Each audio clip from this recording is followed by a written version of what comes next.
Bismillah walhamdulillah wa salatu wassalamu ala Rasulina Muhammad wa ala alihi wa sahbihi wa sallim. We are continuing from verse 58 this week, inshallah. And I will start with the recitation. أعوذ بالله من الشيطان الرجيم بسم الله الرحمن الرحيم وإذ قلنا ادخلوا هذه القرية فكلوا منها حيث شئتم رغدا وادخلوا الباب سجدا وقولوا حطة نغفر لكم خطاياكم وسنزيد المحسنين فبدل الذين ظلموا قولا غير الذي قيل لهم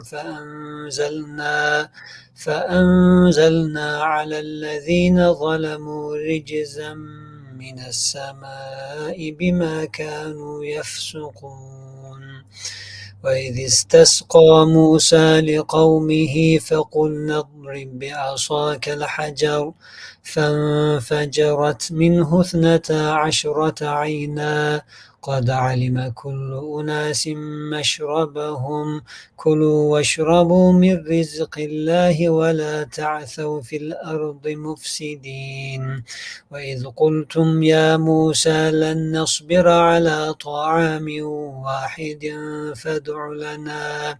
فادع لنا ربك يخرج لنا مما تنبت الأرض من بقلها وقثائها وفومها وعدسها وبصلها قال أتستبدلون الذي هو أدنى بالذي هو خير اهبطوا مصرا فإن لكم ما سألتم وضربت عليهم الذلة والمسكنة وباءوا بغضب من الله ذلك بأنهم كانوا يكفرون بآيات الله ويقتلون النبيين بغير الحق ذلك بما عصوا وكانوا يعتدون صدق الله العظيم. Bismillah, alhamdulillah, wa salatu wassalamu rasulillah. Let's begin by reading the translation of these ayat. And this again is based on the translation of Professor Muhammad Abdul Halim with some adaptation from myself. So in ayah 58, remember when we said, enter this town and eat there freely as you wish, but enter its gate humbly and say, relieve us. Then we shall forgive you your sins and increase the rewards of those who do good. But the wrongdoers substituted a different word for the one they had been given. So because they persistently disobeyed, we sent a plague down from the heavens upon the wrongdoers. Remember when Moses prayed for water for his people, and we said to him, strike the rock with your staff. 12 springs gushed out, and each group knew its drinking place. Eat and drink the sustenance God has provided, and do not wreak corruption in the land. Remember when you said, Moses, we cannot bear to eat only one kind of food. So just to remember, in the ayah before what we have just read, Allah Azza wa Jalla mentions about how He sent down to them al-manna was-salwa, so manna and quails. So this would be a reference back to what they're receiving, these two things, which they're calling ta'amun wahid, because they're having it day after day. Remember when you said, Moses, we cannot bear to eat only one kind of food, so pray to your Lord to bring out for us some of the earth's produce, its herbs and cucumbers, its garlic, lentils, and onions. He said, would you exchange better for worse? Go down to some town and you will find what you have asked for. They were covered with humiliation and neediness, and they incurred the wrath of God because they persistently rejected His messages and killed prophets with no claim to right. All this was because they disobeyed and were lawbreakers. So I'll let others perhaps bring us into this, and then I'll share some of what I have as well from Ibn Ashur. what you referred to, Ustadh Sohaib, in terms of this verse coming after the manna wa salwa, how Allah provided them, that's what we ended last week with. That was sort of the food that they were given to in the beginning of their desert journey, what's referred to as the tea. That lasted for some 40 years, according to the, if I'm not mistaken, if it's according to explicit Yes, 40 سنة يتيهون في الأرض. يتيهون في الأرض. No. This is coming. This verse 58 is at the end of that period. So in terms of the munasabat, Imam al-Harrali says the beginning was mentioned. Now the end is being mentioned. But this verse, like Ustadh Sohaib clearly pointed last week, was like Ustad's. Is my voice a bit better? Just out of curiosity. Just come closer to the mic if you can. Yeah, it was sounding a bit distant, but it's getting better. Yeah. Apologies. As Ustadh Sohaib mentioned last week, these incidents are not chronological. Imam Baqai clearly says it as well. So, for example, we just had the verse before, the one Ustadh Ahmet started reciting, that mentions manna wa salwa, the beginning of the 40-year period wandering in the desert. Now it's right at the end, and at this verse, Musa alayhi salam and Harun alayhi salam is believed to have already passed away. This is about the conquest of Jerusalem, if I'm not mistaken. That's what Ibn Kathir says as well in the tafsir of verse 58. They're actually asked to enter the town, and they're supposed to fight to enter the town. So it says that they were commanded to fight disbelieving Canaanites, Amalek. I think that's the word. Mm-hmm. But they don't fight because they're weak and exhausted after all those, I guess, perhaps trip and the journey, and wandering around. So yeah. But rather they, the verse mentions that they go, وَادْخُلُوا الْبَابَ سُجَّدًا, right? So ask them to come in prostration, which Ibn Kathir actually says that like you can't go walk and prostrate at the same time, but it's more denoting the submissiveness while they're coming into the town. And the Holy Land that is mentioned here is, Ibn Kathir says it's Bayt al-Maqdis, so the Jerusalem, that Holy Land, which I think continues to be part of the creed, if I'm not mistaken. Maybe Ustadh Saeed, you might be able to think us on this, but I was listening to a talk, and it's obviously still there. One of the speakers was saying. Sorry, I don't understand. You got cut, Ustadh Ahmed. Part of the creed? The Holy Land, I guess, the Jews come to enter the Holy Land, right? So that is still, they were saying, in their creed today as well. Like it's part of the creed, the Promised Land. I don't know why I got reminded of our Prophet's conquest of Mecca. إِذَا جَاءَ نَصْرُ اللَّهِ وَالْفَتْحُ وَرَأَيْتَ النَّاسَ يَدْخُلُونَ فِي دِينِ اللَّهِ أَفْوَاجًا.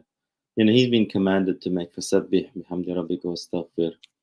But they say, he was very humble, even on his mule-looking like animal that he entered, almost like in a sajda state. It's like the total opposite, that whenever conquest and a victory comes from Allah subhanahu wa ta'ala, it needs to be always received with tasbih and forgiveness and humbleness. And we're seeing the opposite here. Although for this community, perhaps the hittatun, the word that was said, say this one word, which means, to forgive us our many sins, could be also a direct consequence of the previous transgressions that the verses have clearly highlighted. Or it could be a general thing, the sunnah of Allah subhanahu wa ta'ala that He expects from His servants when they conquer any land, but particularly holy sites, holy land, has to be with humbleness and but we see the whole opposite. So they refuse to say this one word, and according to Imam Baqai, instead of saying hittatun, which means forgiveness, they say hintatun. I don't know if Ibn Kathir had that one, which is more like, you know, Yeah, it does. wheat and barley and like food items. So instead of thinking of the hereafter, they're just thinking of their stomachs. And the rest of the verse and the later on the page confirms this same meaning. Yeah, Ibn Kathir So actually- I'm sorry, I kind of passed over your question, Ahmed, because I was a little bit perplexed. Like, so this is obviously a huge question as to the position of the Holy Land in the creed of the Jews, and not just a question, but of course a very, very live issue. So I don't want to kind of pass over it as an insignificant question. It's a very important question, but one that kind of opens up some doors beyond tafsir, right? But in short, of course, the Qur'an is mentioning about a land which was promised to them. It also mentions about a kind of rejection on their part for entering that land, this blessed land, this holy land, is typically called in English the Holy Land. And it talks about 40 years of wandering in the desert, and this is well known also in their history. And then eventually they would enter it. And then we have the question of their entitlement to that land forever and ever, versus, of course, the sending of other prophets. Of course, Isa alayhi salam was sent to them in that holy land, and then Muhammad sallallahu alaihi wasallam was sent in Arabia. And so what is the position and the status of their claim to that land? Of course, we know that it remains in some of their creed, or that what they might call creed, but is the ideology of Zionism.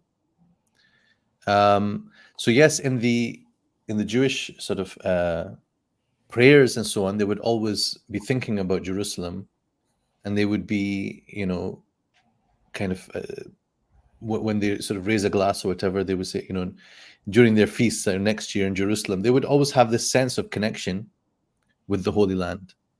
So that's not in dispute. But there are those, and you may have seen them, who sometimes call themselves, you know, Torah Judaism, or some groups called Nature Karta and so on. And what's interesting is how they are discredited and considered fringe by the mainstream body of, you know, organizations that claim to represent the Jewish people. But they exist even in Palestine, in occupied Palestine, in, you know, what is termed the State of Israel. There are groups like this who reject the existence of the State of Israel. Why? Because they consider it to be against the Jewish creed, against the correct understanding of the Torah and of the position of Jewish people. And yeah, that's considered a minority view now, certainly.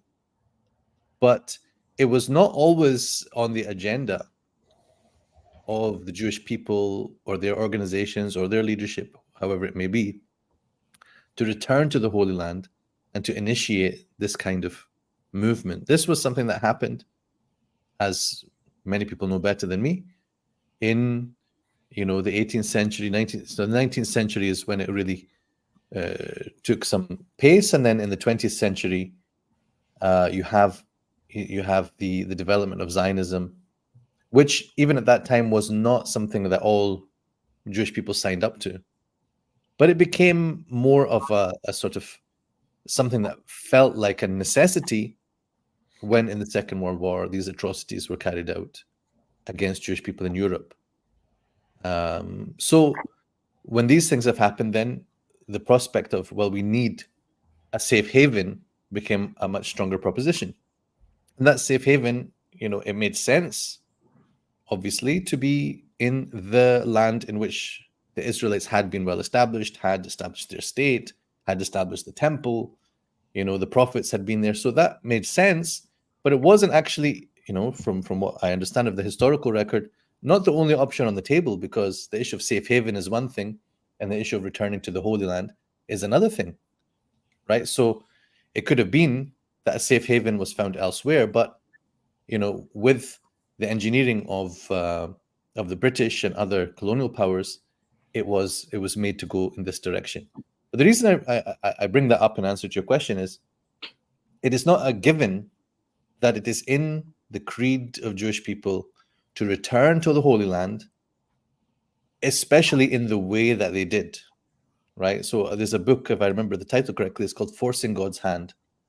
This is the perspective that that those anti-Zionist Jews have, and I don't just mean Jewish people who are, for example, not really believers, and so they're anti-Zionist because they're against oppression and injustice and land theft and ethno supremacy and the rest of it. There's plenty of anti-Zionist Jews like that. I'm talking about here the ones who are anti-Zionist as a matter of creed, right? Those who are considered the loony fringe or whatever. It's very interesting that, you know, the loony fringe in the Muslim community are the violent ones. But the loony fringe for them are the ones who are saying, hey, this is just wrong, and we have to actually stop oppressing people. But they're saying, look, we have no right as Jews. They're saying that we have no right as Jews to do this. We do expect to go back to the Holy Land, but we expect to do it when God makes that so and opens the way for us, not by, quote, forcing God's hand, as that book title goes, and imposing a state in the name of Judaism, which does not follow Judaism. Like in what possible sense? I've touched on this before, you know, belief in the Akhirah and so on. In what sense can we see this monstrosity which has appeared on the planet to represent any creed, any revelation, any religious value, right? Unfortunately, those people are the ones who are conflating it constantly with Judaism and Jewish religion. We as Muslims, or people who, you know, stand up for the Palestinians, are not the ones doing that. We are not the ones saying this is a Jewish state. They are the ones who are saying this is a Jewish state. And we are the ones who are resisting that with everything that we can. And at the same time, the accusation comes, oh, you're anti-Semitic, you're anti-Jewish, as if, you know, as if we are conflating the evil actions of that regime with the religion. They are the ones who are day after day, minute after minute, conflating their actions with what it means to be Jewish and what the Jewish religion says. And they are using, you know, as we have seen in all the genocidal talk which erupted after October 7th, the references to Amalek, right? SubhanAllah, you know, the specific references that the Qur'an is alluding to, and in the Bible we have those references to how you're supposed to go and you know, those are the evil people, they have to be wiped out. Then they started applying those things to the Palestinians in Gaza. So they are also rehashing biblical themes in order to do that. And this is the thing that, again, Muslims are always accused of: religious extremism and, you know, misusing scripture. And this was being done not by some preacher in a pulpit or in a backyard, as usually when, you know, they focus in on everything a Muslim might say in a WhatsApp group. This was government ministers saying it, and this is all, of course, then on record and presented in the International Court of Justice. Now, I wouldn't have wanted to bring this up because I don't like to be part of conflating what the Zionist state is doing with what is spoken about in the Jews in the Quran or Bani Israel. But, you know, this aspect of discussion cannot be far from our minds, because again, certain people are bringing that to the fore, are bringing these references out. So the question, so just to go back to your question, is it in their creed? That's one important question. What about our creed? That's the other question, right? So, you know, our Quran, of course, acknowledges that the Holy Land was granted to them. It does not say it was granted to them and only them forever and ever, amen. But all the indication would be it is a place for all believers in Allah. It is a place for all the worshippers. And actually, this is the way of our deen always, to preserve the rights of religious communities. And we see that in our history. We see that in the way that our leaders and we can take pride, whether they get things right or wrong, we can take some pride in our history, that other communities were allowed to worship in Jerusalem. And this was the case. This was the case up until, obviously the Crusaders. That was one of the points in history at which others were driven out, not by Muslims, but by, people who claim to be Christians, قالوا إننا نصارى, maybe. And then with Zionism, with what Zionism is doing. So until then, in between, Jerusalem has been a place for people to worship. This is what happens when Muslims run things, and when they run things according to the Deen. And there is no sense that this land belongs to that one community. And really, this universal message, inshallah, when we get to ayah 62, I hope that we'll remember sort of the backdrop of this discussion. Because in ayah 62, we're going to see how it is not a matter of the belonging to one particular ethnic group, or even, you see, a religious group, because that idea of the religious group is kind of what the Qur'an is taking apart, right? The exclusivity of that. What matters is what you actually believing in Allah and the last day. And of course, I just want to emphasize this in case anyone misunderstands. Believing in the last messenger, sallallahu alaihi wasallam, and believing in the Qur'an, this is what will define you, and your deeds. وَعَمِلَ صَالِحًا, and your deeds will define you. Not the belonging to a lineage or to a quote-unquote religious group. Because the idea of religion, of course we have the concept of deen in the Quran, but then the concept of religion and so on, we have to recognize that we also have slightly colonized mindsets, right? The colonizers who went from countries like mine and, to countries like yours, and went to, and did all sorts of things. They're the ones who then started to define people as religious groups and define the concept of religions, right? There was Protestant Christians who did this mostly, right? So we actually have to try to see things. This is a difficult thing. See things in the way that the Quran presents them. And when we see it that way, we don't get so shocked by something like ayah 62, which suddenly subverts the idea of exclusive religion. But we read that in line with the whole Quran, which helps us to see what this ayah is actually talking about. So sorry for the long aside, but because you raised that question, I thought it has to be said. Otherwise, people watching will be like scratching their head. I think it's a very good, important question, and you answered it from a few various perspectives.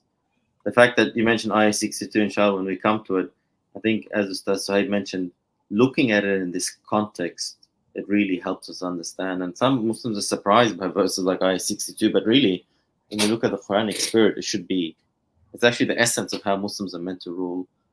Mosques, synagogues, and churches, monasteries, they're always protected.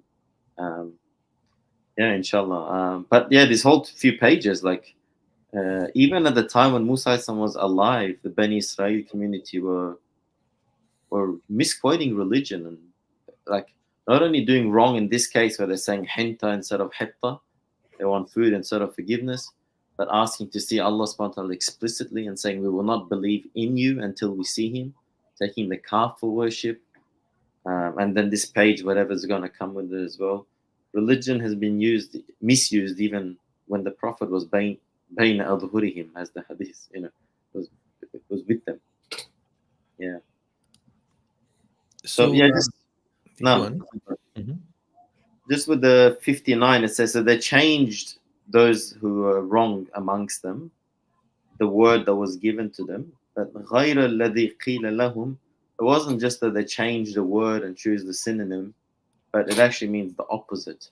I forgot what translation of Ustadh Abdul Halim was chosen, but they said something obviously in opposition, a different word from the one they had been given. It's a bit different, but also Imam Bukhari says ضد, opposite to what they were saying.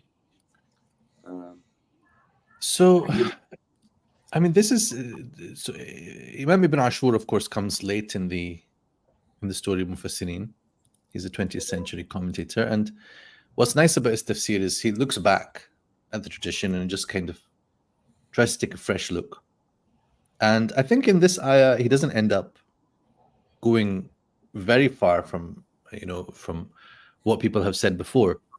But sometimes he notices that the Mufassirun kind of are trying to do something, but maybe ending up a little bit incomplete in their account, or there is not a very strong match always between the story as they have kind of reconstructed it and what the ayah says. So bear in mind that, if you just think about it, if you were doing the job of a mufassir many years ago, centuries ago, before even reading other tafasir, if you opened up this ayah and looked at it, and any one of us might do that as a student, you look at the ayah and just see what is being said here. You'll immediately think, okay, I need to know something that this is referring to. هذه القرية. Oh, what's this town? So immediately your question will be, what was that town? And what was the incident? What was the story? Is it a story that everybody knows? Is it a story that the Jews at the time of Revelation knew? Yes, this part we have to see, right? It has to be something that was in their consciousness. Can we then say that, well, even the record of that is still available in their books? Well, interestingly, Ibn Ashur says this story matches exactly with something I had to do some searches before this. Which book of the Bible is it in? It's in the book of Numbers, Numbers 13 and 14. So I actually think I'm gonna, if it's okay, I will share it with you. We don't normally read the Bible; we read Qur'an here. But Imam Bukhari also quotes a massive passage from the Torah. But from where? I'll find the reference from his one. So this is a story which there is a story called the 12 Spies. Actually, I saw that there is I can open it here. There is also a Wikipedia entry called the 12 Spies. And, I won't go through this, but you can maybe look it up after if anyone's interested. But in Numbers, it mentions that there were people who were sent. Sorry, this is Numbers 14, so I want to just go back. Numbers 13. I look at sometimes the Bible sites and I get jealous, not for the Bible, but for the khidmah that is done to its study, which inshallah we have to surpass them, وَالَّذِينَ آمَنُوا أَشَدُّ حُبًّا لِلَّهِ. This should be our motto. Those who believe should always be stronger in our love for our book and our deen. We should do more service to it than anyone does for theirs.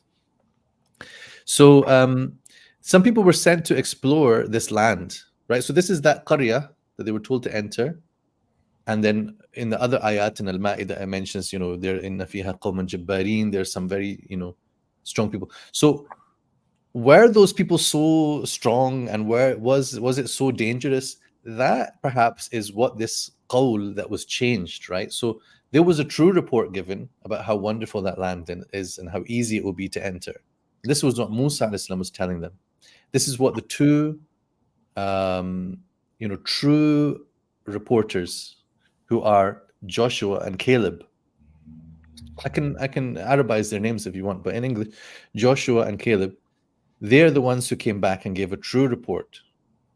10 of those spies, that is to say, those who were sent on their reconnaissance mission, they changed the whole story, and they started to talk about all the negative things about the land. And interestingly, in the ayah in Al-Ma'idah also, the قال رجلان من الذين يخافون أنعم الله عليهم. So it mentions that two men spoke up about going in and fighting, right? So the two men, this can correspond to Joshua and Caleb. Now, I don't know how many of the Mufassirin actually made this connection. Maybe al-Baqarah did it exactly, because al-Baqarah, of course, is very interested in the Bible. Did you find out did he talk about Numbers or? I can find now. I'll just quickly look with it. But to be honest, he quoted he pretty much translated. But you should look at the reference, what the reference is. So interestingly, Ibn Ashur didn't tell me it was Numbers, but I just had to go and find it. And then I went to look at, so this is a book by Gabriel Reynolds, the Qur'an and the Bible. And this gathers, probably the latest, just nearly the latest of what Orientalists or Western academics in the Quran have said about the connection between Quranic passages and biblical ones. This is a very, very hot thing in the Western academic work, right? But he doesn't seem to relate it to numbers directly. So it's quite interesting. Maybe Ibn Ashur hit on something. I should probably save this for one of these conferences. I can go and share some great revelation there, right? So anyway, based on this, I don't want to go into too much detail, but I do want you to see kind of what happens immediately after, right? So in 14,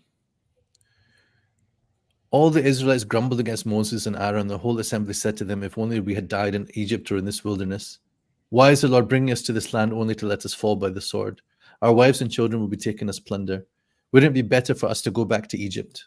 Ihbitu Misran, right? We're coming to it. And they said to each other, "We should choose a leader and go back to Egypt." Then Moses and Aaron fell face down in front of the whole Israelite assembly gathered there. Joshua, son of Nun, Yusha bin Nun, and Caleb, son of Jephunneh, who were among those who had explored the land, tore their clothes and said to the entire Israel assembly, "The land we passed through and explored is exceedingly good. If the Lord is pleased with us, he will lead us into that land, a land flowing with milk and honey, and will give it to us. Only do not rebel against the Lord, and do not be afraid of the people of the land, because we will devour them. Their protection is gone, but the Lord is with us. Do not be afraid of them." But the whole assembly talked about stoning them. No. The Lord said to Moses, "How long will these people treat me? I will strike them down with a plague and destroy them." Now look, let's go to here.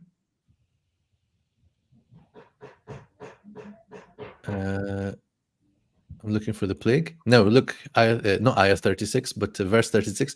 So the men Moses had sent to explore the land, this is the 10 other spies, right? الَّذِينَ ظَلَمُوا, who returned and made the whole community grumble against him by spreading a bad report about it.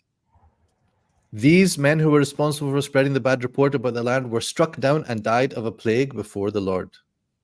See? فَبَدَّلَ الَّذِينَ ظَلَمُوا قَوْلًا غَيْرَ الَّذِي قِيلَ لَهُمْ فَأَنزَلْنَا عَلَى الَّذِينَ ظَلَمُوا, only upon them, رِجْزًا مِنَ السَّمَاءِ بِمَا كَانُوا يَفْسُقُونَ. So a specific plague afflicted them and not the others.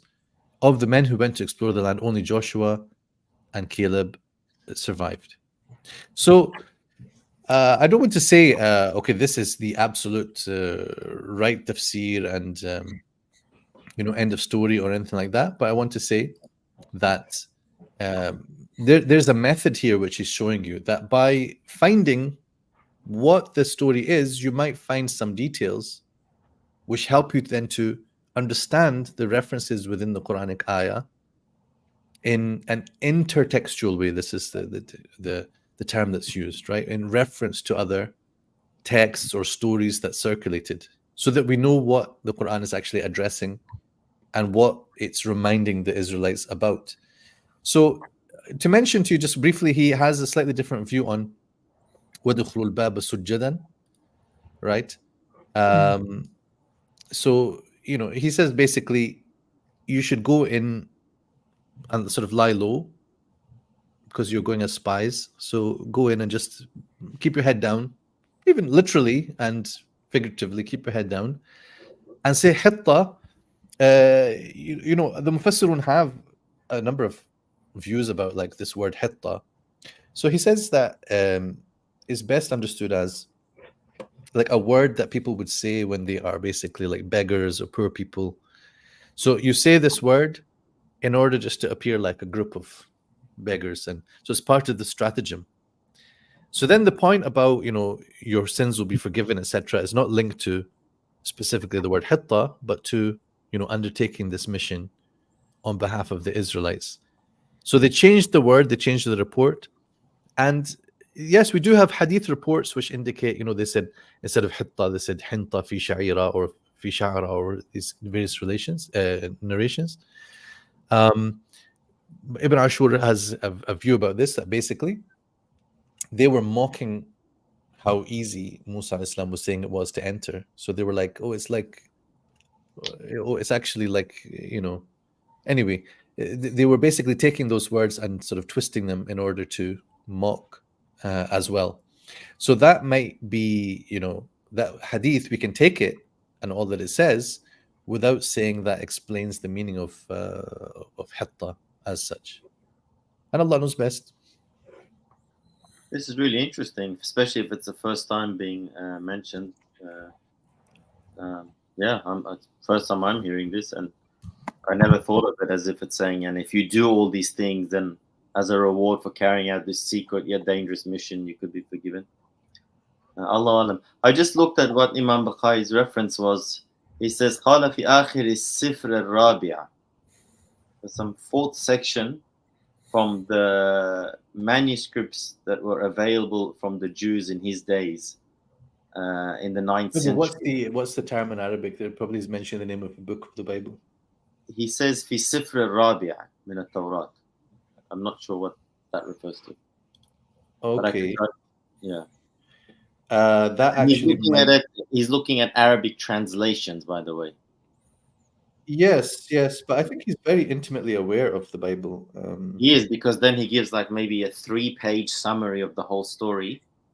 So As-Sifr Rabi', maybe he means the book of Numbers, because the 5 books are Genesis, Exodus, Leviticus, Numbers, Deuteronomy.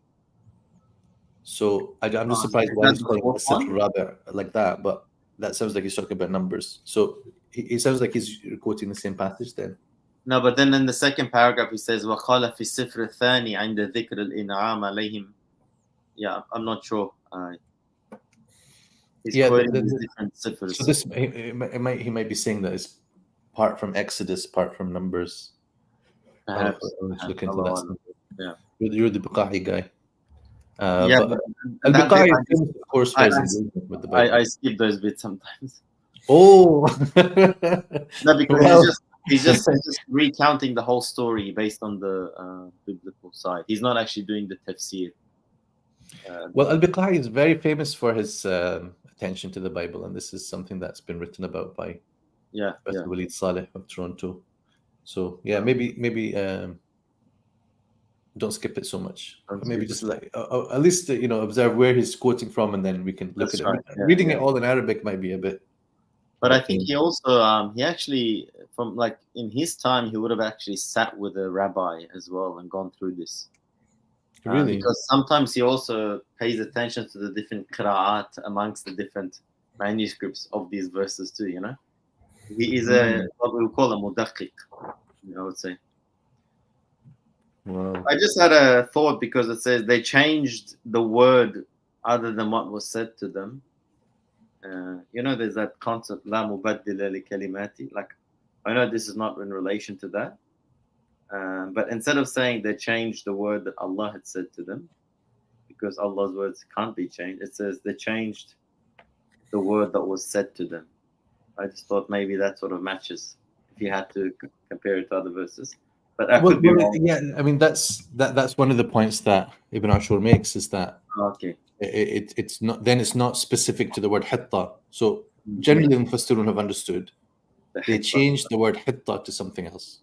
But he says it should be seen as a broader point. So what was said to them by Allah, what was said to them by the Prophet Musa alayhi salam, what was said to them by the people there when they went into Canaan. I checked Reynolds under the ayah al-Ma'idah, where he does say that the 2 men are Joshua and Caleb. But maybe it's not always that these 2 stories are put together. So what's your Arabic for Caleb? Like just Caleb. Nothing special. Yeah, Caleb. Okay, shall we go to the next part on the same page? No, so what, okay, and then you already talked about the thing of the 12 streams coming out. Well, we read the translation. That's all. So, when Moses prayed for water, we set him straight. Verse 60 is probably where we are up to, right? Yeah, verse 60. Yeah. Yeah. It's just Musa alayhi salam seeks these waters, and then Allah says, hit the rock with your staff. And then it doesn't say, so he hit the rock. It just says straight away, 12 springs gushed forth.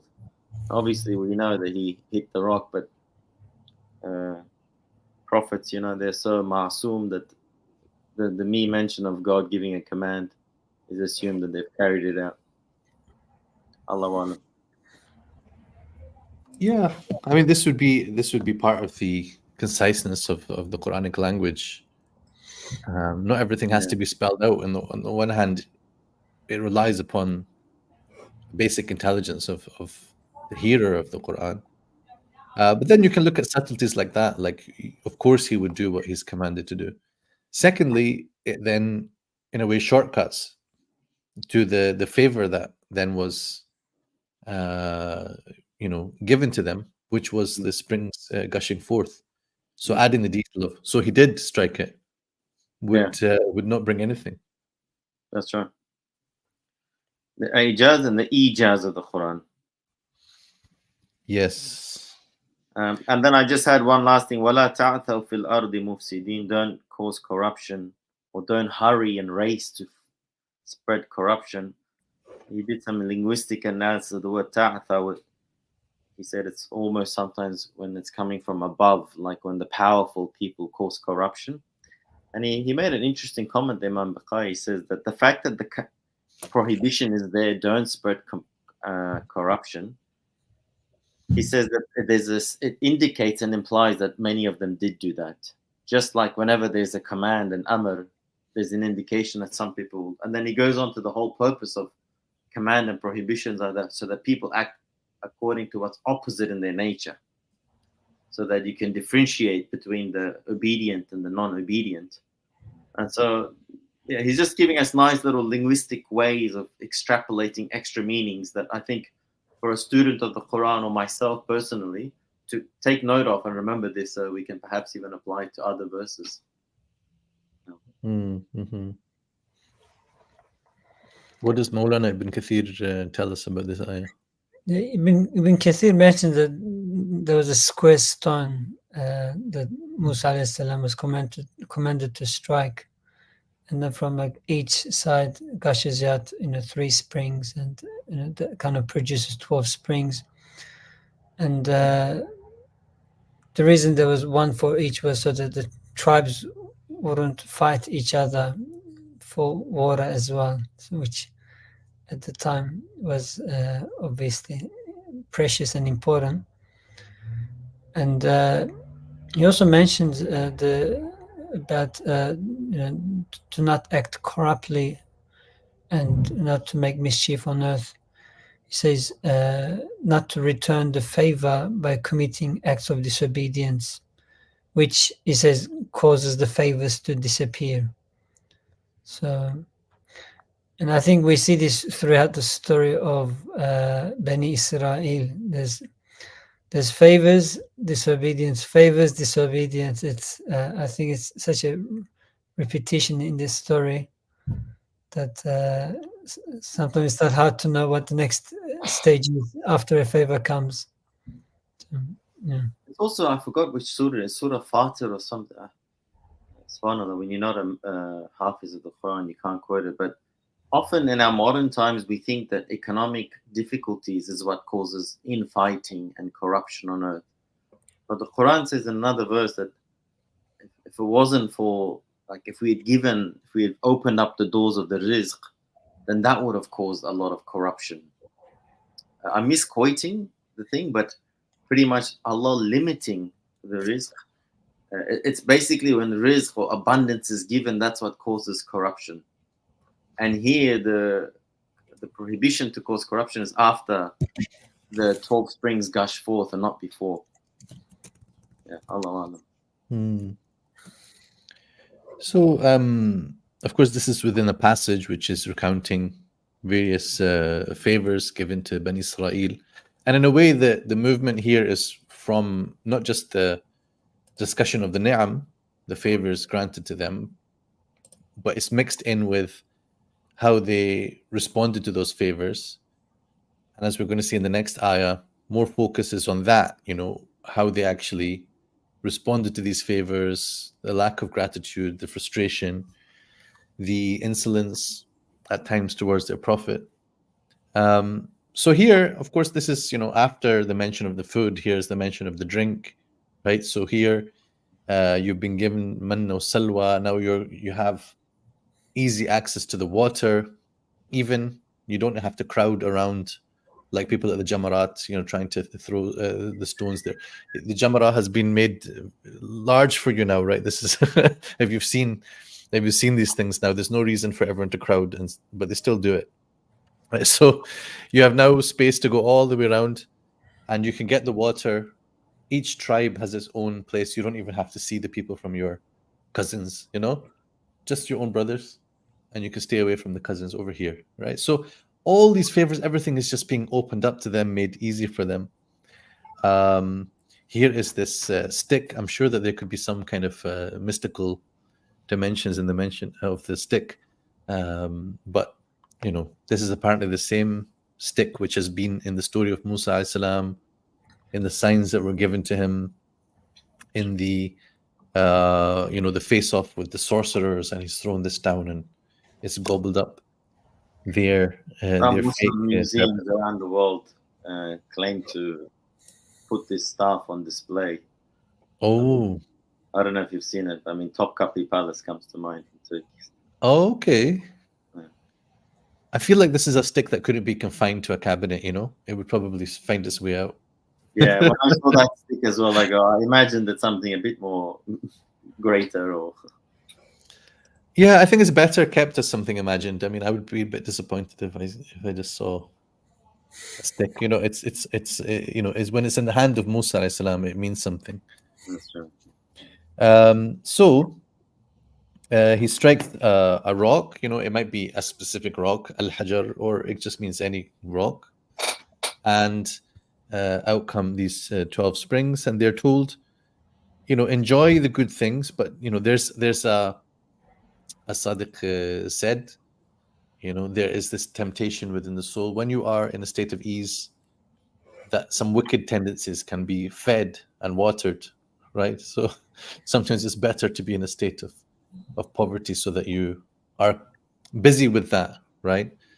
So that you're busy with trying to solve, with trying to seek your rizq. But when everything is given to you easily, perhaps, the devil makes work for idle hands, as they say. وَلَا تَعْثَوْا فِي الْأَرْضِ مُفْسِدِينَ. So, in the next... Yeah? Sorry, one thing, like Imam Harrali, the way he explained it was, he said, this period of them going through the desert was almost like they were almost given a heaven-like existence. Almost, I say. The clouds were covering them, protecting them from the heat. They were getting food from the sky without any effort on their behalf. Water is being provided for them.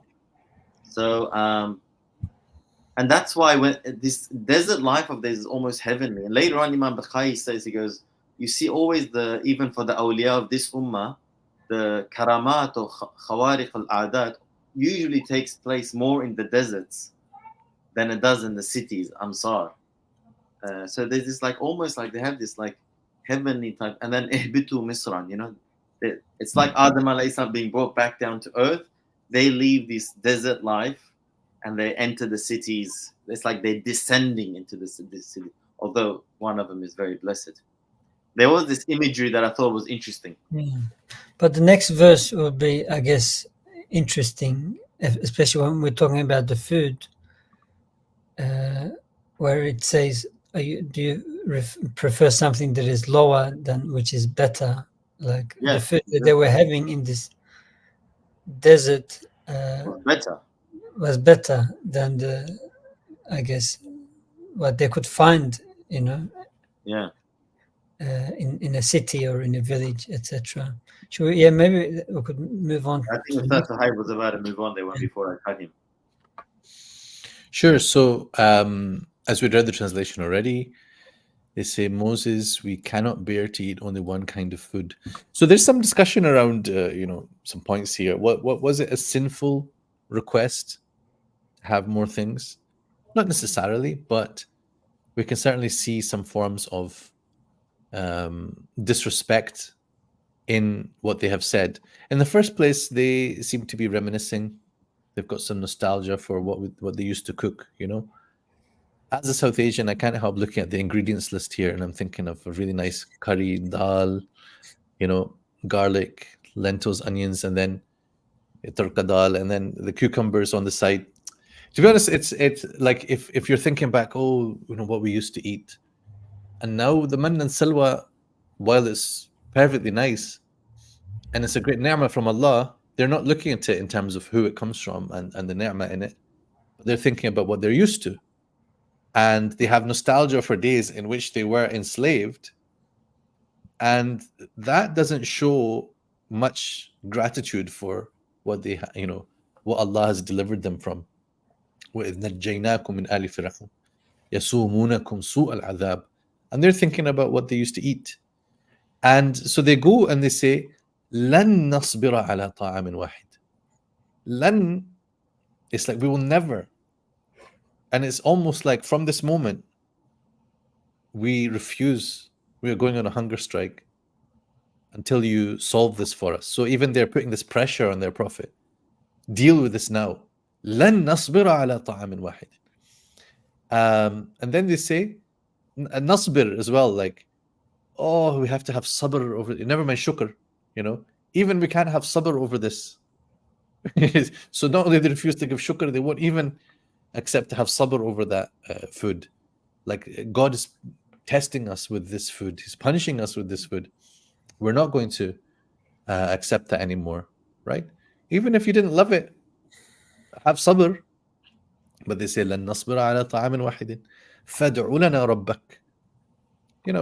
You can pick up this tone in different ways. Call your Lord.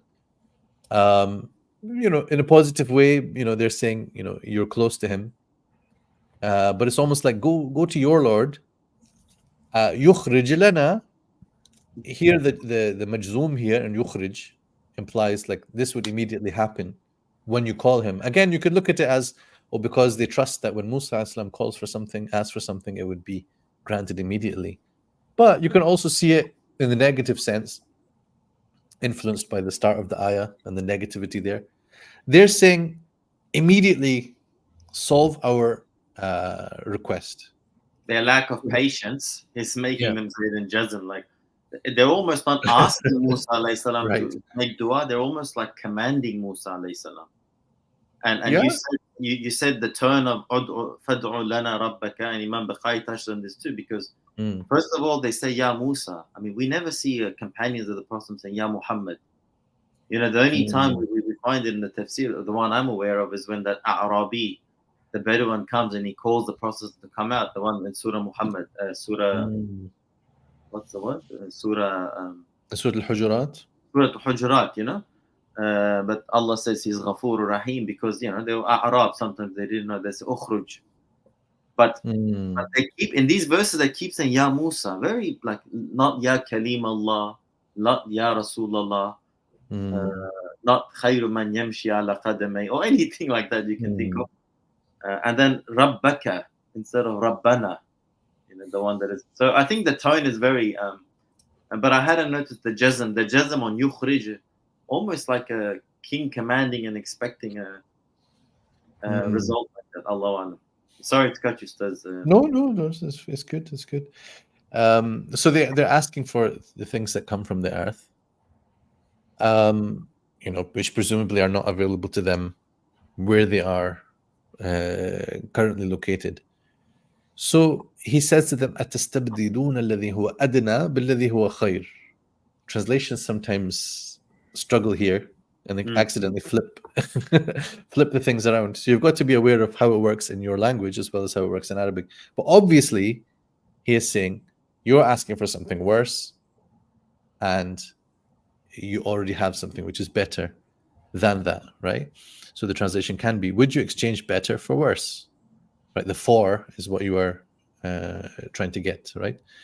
So would you spend the better, give it away, and take what is worse? So this is a very, it's a very beautiful expression. We can use it in our daily lives. You say it to your kids. "أتستبدلون الذي هو أدنى بالذي هو خير." You want the sweets? I'm giving you carrots. Right? You can try. See what happens. So would you exchange better for worse? Go down to some town. اهبطوا مصرا. Now, it can be obvious that Misran here means Egypt. I know it sort of stands out to you as meaning Egypt because you hear Misr, right? But Misr is any place, basically, like a town. We talk about Masahif al-Amsar, the copies of the Qur'an that were sent to the regions or the garrison towns, right? Amsar are the regions. So ihbitu Misran should be go to any town, and you'll have what you're asking for. He's not like saying it in a recommending way. He's not saying, yeah, great guys, of course, here you go. He's saying, well, I'm not going to ask Allah for that. And that's number one. Number two, if you want that, then you go and take care of it yourselves. I will have no part in this insolence, right? I'm not going to ask Allah for what you were saying. Before that, إِذِ اسْتَسْقَى مُوسَى لِقَوْمِهِ, it means that certain things were, reasonable requests, and he did that on their behalf. In other cases, no. He's saying, you want to turn away from what Allah is giving you. You want to take care of your own needs, then go and take care of your own needs. Go to any town that you want. Ihbitu Misran. Ihbit. Remember, we've seen before, earlier in the surah, where they are told to go down from the Jannah. Adam alayhi salam, Hawa, they are told to descend from what they were in to something adna, right? Something which is less than that. So go down to any town you can go and find. You can go and trade there, and you can do whatever you need to do to get the ingredients for your lentil curry. So ihbitu misran, that is the more sort of easy to accept meaning in terms of the Arabic language, because the tanween there generally is taken to preclude the possibility that it means ihbitu misra, go down to Egypt. There can be an argument for it, but I would probably say that it's a kind of a word play, a kind of pun, where he's saying going down to any town, but he's using a word. And again, like he would have been speaking to them in Hebrew, presumably, no Arabic, but he could have done this in a way that also conveyed his, the point that he's making. Oh, would you like to go back to slavery? Okay. Go and ask the Pharaoh. He's been drowned, of course. Go and ask the Egyptians to give you what you are asking for. Would you like to go back to slavery as well? So he's showing them that the wrong-headedness in what they are saying to him, right? He's not focused on the personal insult in the way that they're speaking to him, but he's focused on, don't you use reason, right? And because of this, then that's how the ayah concludes with this: وَضُرِبَتْ عَلَيْهِمُ الذِّلَّةُ وَالْمَسْكَنَةُ وَبَاءُوا بِغَضَبٍ مِّنَ اللَّهِ. Then they ended up in all the state of humiliation, like slavery, and neediness, like poverty, and they were in the wrath of God, بِغَضَبٍ مِّنَ اللَّهِ. That's why this equation is made in the Fatiha, غَيْرِ الْمَغْضُوبِ عَلَيْهِمْ.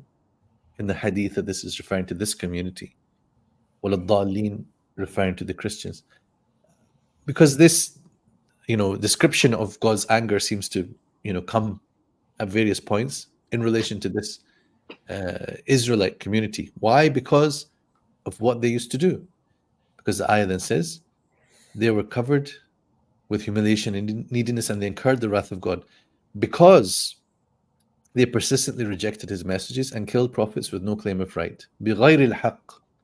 Obviously, there was never going to be any haqq to kill any prophet, but it just means they didn't have even a shubha, right? They couldn't even bring some false justification from the Torah to do what they did against the prophets. So this is obviously now talking about the time after Musa, because the killing of the prophets, This is something that would come subsequently, generations that followed this. So the ayah now is obviously not talking about those at the time of Musa, but something which is an ongoing situation thereafter. The disbelief, the insolence against the prophets. Like they started off like talking to Musa in this way, others ended up killing their prophets, right? Yeah, I was thinking about this as well. Like I was gonna say this didn't happen at that up to that time, as far as we know. Although Harun alayhi salam says "Wakadu yaqtulun," that they nearly killed me, and maybe that can act like that. But it's as if in the Quran, the verse begins by saying "Waid qultum," like Allah subhanahu wa ta'ala, if I'm understanding correctly, is addressing the immediate Bani Israel community living at the time of the Prophet ﷺ, and he's saying, when you said this to Moses. So it's this, I think this, when Allah is speaking, we have to remember also the creator of time and space. Sometimes he speaks outside of time. And sometimes when it says ذَلِكَ بِأَنَّهُمْ and ذَلِكَ بِمَا, it might not always mean a chronological thing. Sorry, Ustadh Sohaib, I just jumped into it. No, absolutely. And that's part of the kind of the constant thing that you have to engage with in this surah, in this passage, this extended passage that we're reading. It keeps saying you did this, and it's talking about their ancestors. Yeah. So the basic rule here is if there was a ni'mah on your ancestors, it's a ni'mah on you as well. If he saved them from the Pharaoh, that means that you got to live. So it's a direct ni'mah on you. But what about the crimes? Did you also do those things? Yeah. It would depend on whether your community kind of recognizes the shame in that and dissociates from it. But if you just carried on doing similar things, even till the time now of the Prophet Muhammad sallallahu alaihi wasallam, that you're using the same kind of reasoning and justifications and so on, then it was you who did that, because it may as well have been you. And if you were there, you would have been joining in wholeheartedly. So it's not normal in a way in our religious perspective that you blame people for what their ancestors did, right? Because we have to recognize that there's something wrong in that as a general rule. This is something that I was contemplating on as well. Like Ibn Kathir talks about this humiliation and misery that they were covered in, and then he says that like this will continue and it will never cease. So are there certain characteristics perhaps that get passed on generation after generation? Because when we come towards the end of that ayah, as you said, it does mention like كانوا يكفرون بآيات الله ويقتلون النبيين بغير الحق. We know during the Prophet sallallahu alaihi wasallam, they did attempt to kill the Prophet in Medina as well, right? So, and certain characteristics, do they carry on from one generation to another, and that kind of draws that humiliation and suffering along with it? Yeah, I mean, it's interesting because I wouldn't like to see it as something that goes in your DNA, right? We have to be careful about this sort of idea of inheriting blame for something. I mean, clearly the Quran is doing something here along those lines. So how does that work? I would see this as a reflection of human nature, that we do pick up things from our parents, and it's a very difficult thing to move from that and to change from that. But very importantly, the next ayah, the next ayah is saving us from this conclusion that you are bound to follow in the way of your fathers when they are wrong.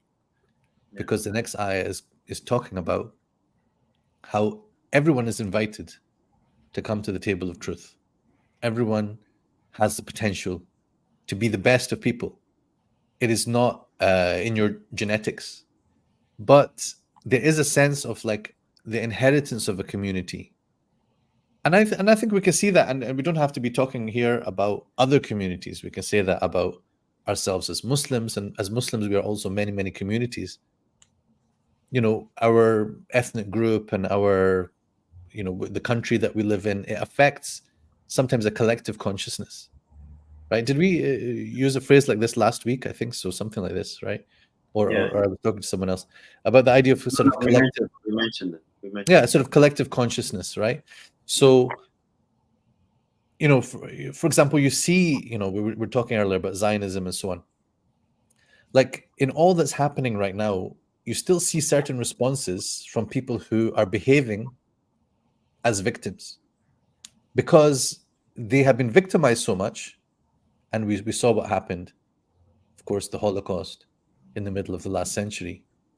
So once that enters the consciousness, it's hard to take a step back. And you see some anti-Zionist Jews, amazing comments that I've read from people where they've said, look, I grew up and I went to such and such kind of religious school and was taught in a certain way, and I went on a birthright trip, and again this sort of confirmed my sense of who we are as a people. And then one day, I realized and I snapped and I woke up from this kind of delusion that we have the right to do such and such because of what was done to us. But that is an exceedingly special quality that some people have. These are the muttaqeen.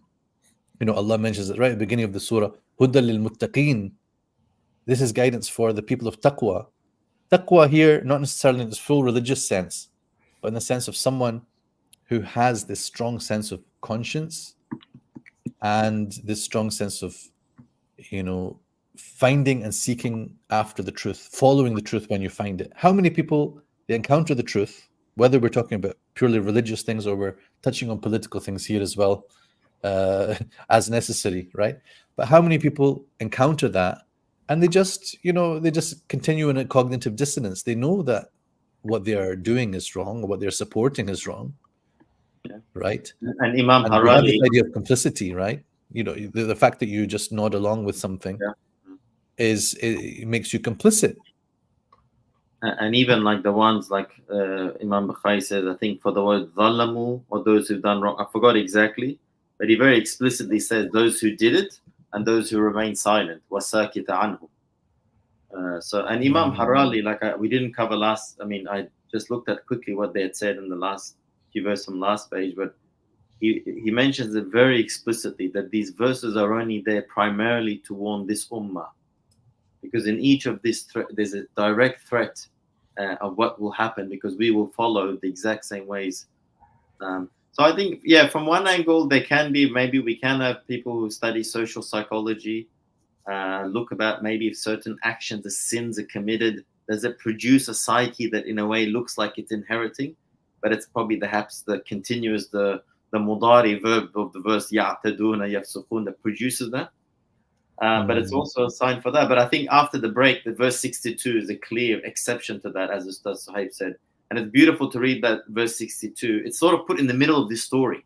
It seems out of context, but in all our discussions, it really becomes a useful exception, so we don't go into extremes and we remember the generic Quranic and human perspective. So maybe we can take a break from here. 5 minutes, inshallah. Inshallah. Okay, no worries.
Ustadh Ahmed. Bismillahirrahmanirrahim. I think the brothers and sisters online would like to hear Ustadh Sohaib's voice. Do they want to see my face as well? No. طيب إن شاء الله. أعوذ بالله من الشيطان الرجيم. إن الذين آمنوا والذين هادوا والنصارى والصابئين من آمن بالله واليوم الآخر وعمل صالحا فلهم أجرهم عند ربهم ولا خوف عليهم ولا هم يحزنون. وإذ أخذنا ميثاقكم ورفعنا فوقكم الطور خذوا ما آتيناكم بقوة واذكروا ما فيه لعلكم تتقون ثم توليتم من بعد ذلك فلولا فضل الله عليكم ورحمته لكنتم من الخاسرين. ولقد علمتم الذين اعتدوا منكم في السبت فقلنا لهم كونوا قردة خاسئين فجعلناها نكالا لما بين يديها وما خلفها وموعظة للمتقين. Okay, let me pull up the translation as well.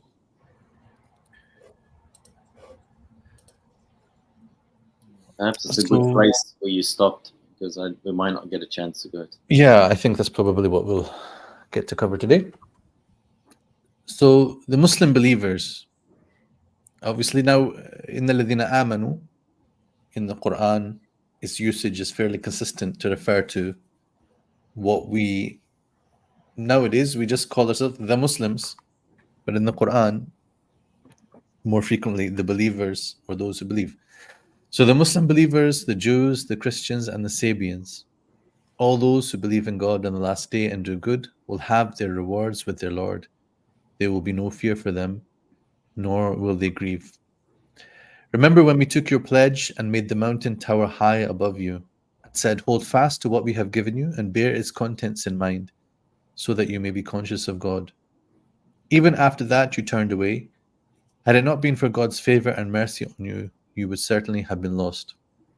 You know about those of you. Ustadh Sohaib, maybe just discuss this 3 and then the rest, or? Yeah, I just finished the translation. Okay. You know about those of you who broke the Sabbath, and so we said to them, be apes despised. We made this an example to the people of that time and to those who came after, and a lesson to all who are mindful of God. Okay.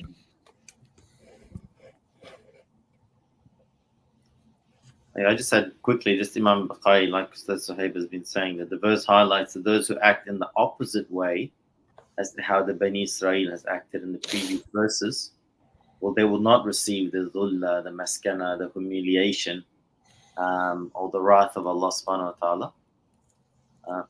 But, you know, the door of the tawbah, and for anyone from any exclusive religious group that, as the word of Ustadh Saeed says, the doors of the way Allah subhanahu wa ta'ala deals with his servants, the sunnatullah, it continues, which is anyone who takes a step towards him, he takes 2 steps towards them.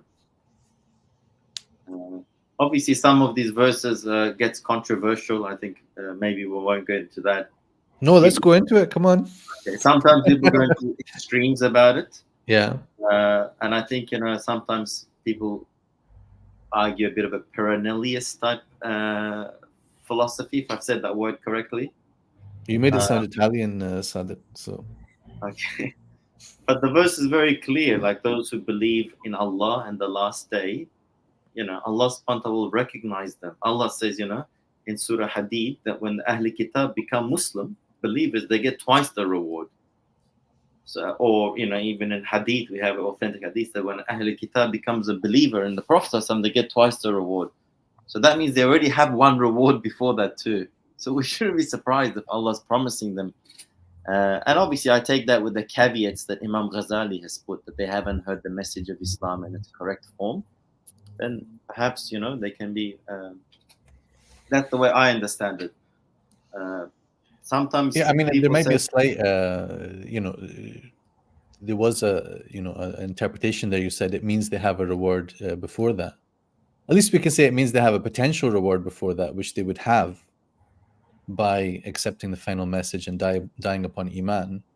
That they would be rewarded for what they had done at the times when they were seeking after guidance. As for them, dying upon that state and not looking into the religion of truth, that's a different matter. We know about discussions. Imam Ghazali says basically, if the message of Islam has not reached them in its pristine form, then in a way, taklif, وَمَا كُنَّا مُعَذِّبِينَ حَتَّى نَبْعَثَ رَسُولًا, then they're not really held responsible. Although pure ignorance is not an excuse, because But then so that was the question. Like, were you specifically referring to a category of people to whom the message of Islam did not reach, or to people who simply were practicing their religion? Even like I live in Sydney, Australia. I've traveled with Ustadh Ahmed. We've gone to country schools and we've asked them questions: who knows about Islam? Who's met a Muslim? Sometimes towns where they're not very multicultural. Often half the responses have been, I've never met a Muslim nor know much about Islam. So a lot of the times, even in this globalized world and in our midst, there are a lot of people who haven't heard the message, and definitely not in its pristine form, in its proper form.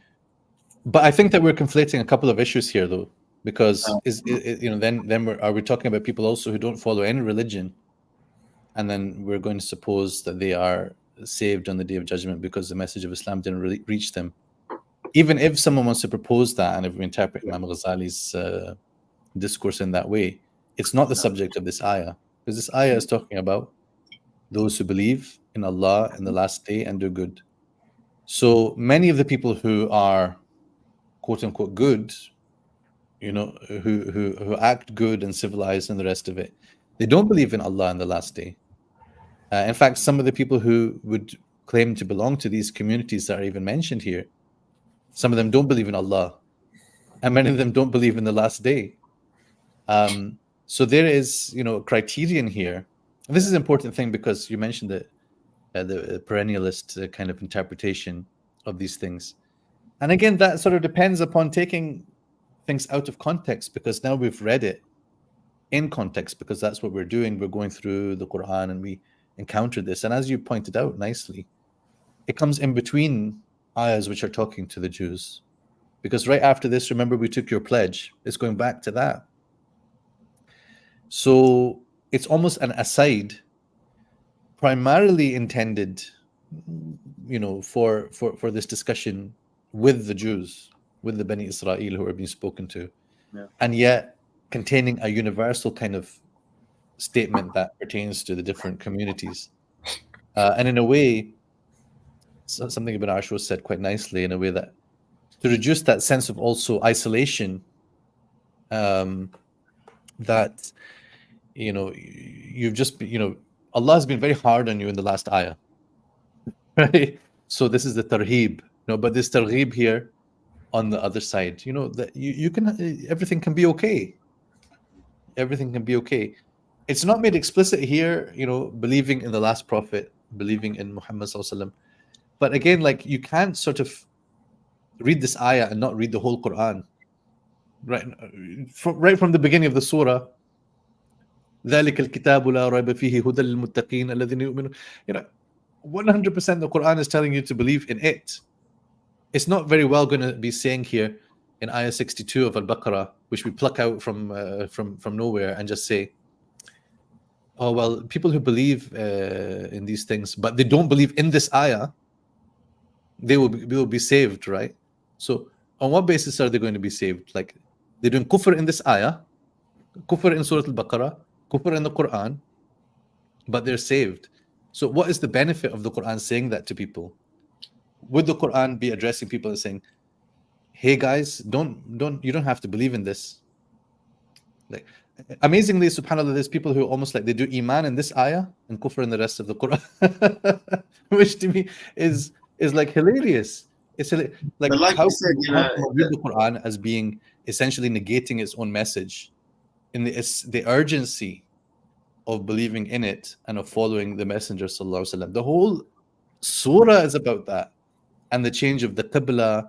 Everything is about how the sun has set on the time of the Bani Israel as the chosen nation, and now وَكَذَلِكَ جَعَلْنَاكُمْ أُمَّةً وَسَطًا.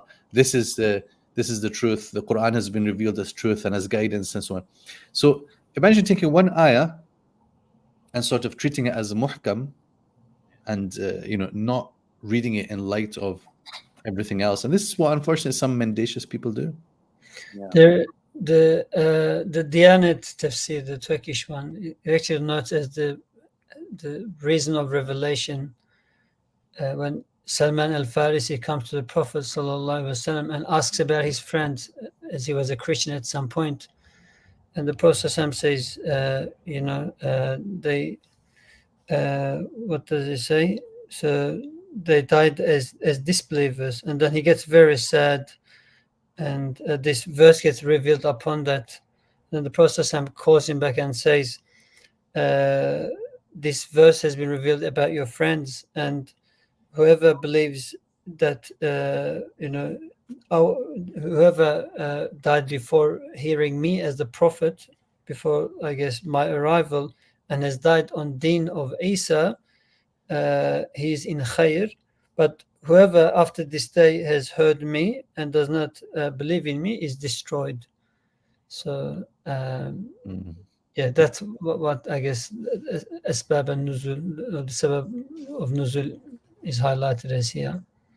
But does it mention the source of that by any chance? Taberi, yeah. I was going to say, like, the reader's mind is thinking about, the Jews that have gone, these nations, and like Ustadh Sohaib said, the balance of tarheeb and tarheeb. Allah, on the one hand, they're committing so many crimes, but then Allah, in the last verse, is very thing, the wrath of Allah and all the sins. So in a way, this says, you know what, they weren't all the same. And this is the nuanced approach of the Quran. The Quran, even in the midst of discussing some of the most major crimes against a prophet, killing of prophets, earning the wrath of God, it's very quick to say, Laysu sawa, they're not the same. Wa minhum, some of them. So, and here, this is how we read it. So those who perhaps lived before Islam, at least our minds can go towards them. As for those, like the Hadith said, have not heard of them Islam.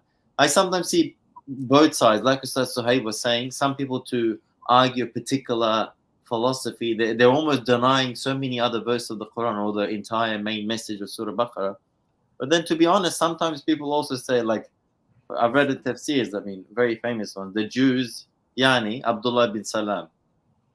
For me, that's a bit takalluf, come on, like, the great Sahabi is already converted. Why would he be the Jew that's the intended behind this verse?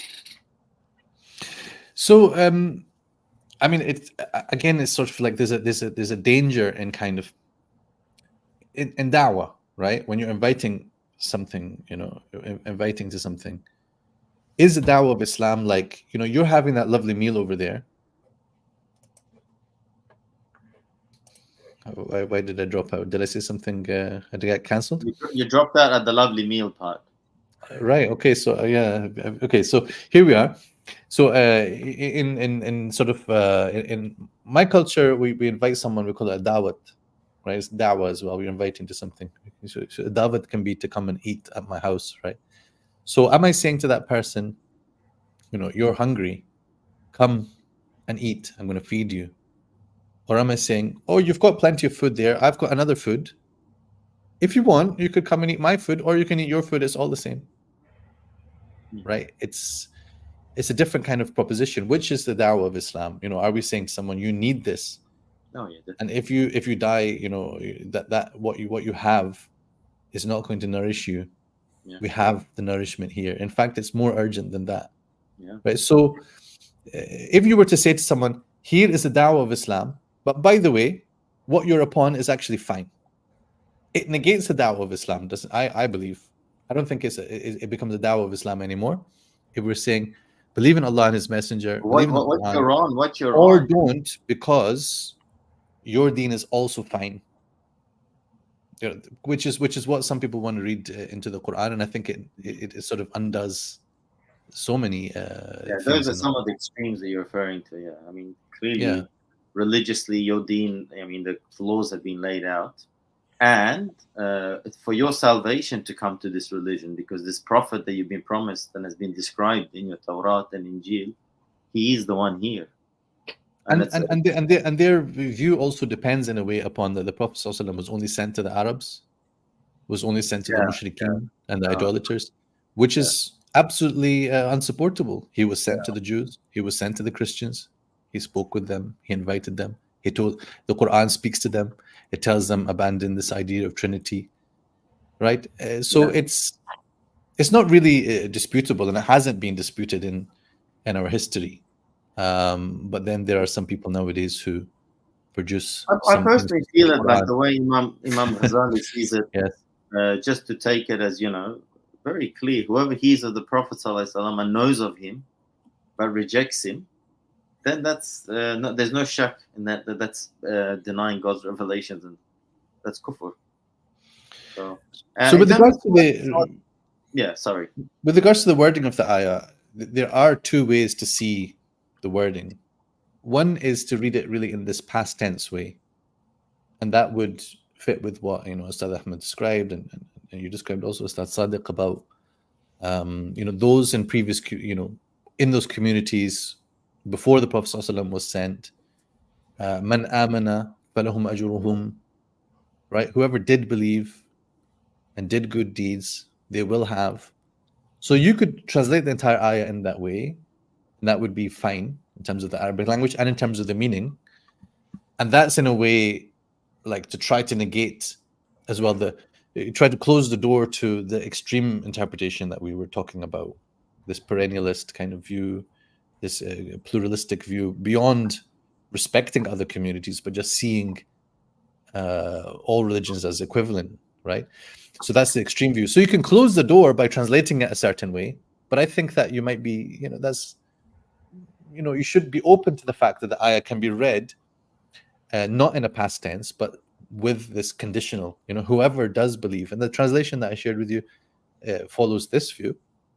Whoever believes and does good deeds will have their reward. Because even then, of course, the ayah remains an active meaning, right? Because whoever among them believes by accepting the last prophet, they will have their reward. And the alladhina amanu, who are mentioned at the start, also have to fulfill these conditions, because it's not just about belief also, but about doing good deeds. So in alladhina amanu walladhina hadu wan nasara was sabiin man amana billahi wal yawmil akhir, whoever believes wa amila salihan and does good deeds will have their reward. So it's not about which community you come from, what you belong to. It's not about that, but it's about belief and deeds. And this is essentially the core of the Islamic message, all through the Quran. الذين آمنوا وعملوا الصالحات. There are those who believe in faith and belittle deeds, right? There are these people who focus on deeds and they belittle creed and faith. So it's part of what makes Islam very Islamic, if I can put it that way. It's part of one of the defining features of the Islamic religion, that it gives the priority to both these things together, belief and deeds. So those people, they will have the reward. There will be no fear, and there will be no grief.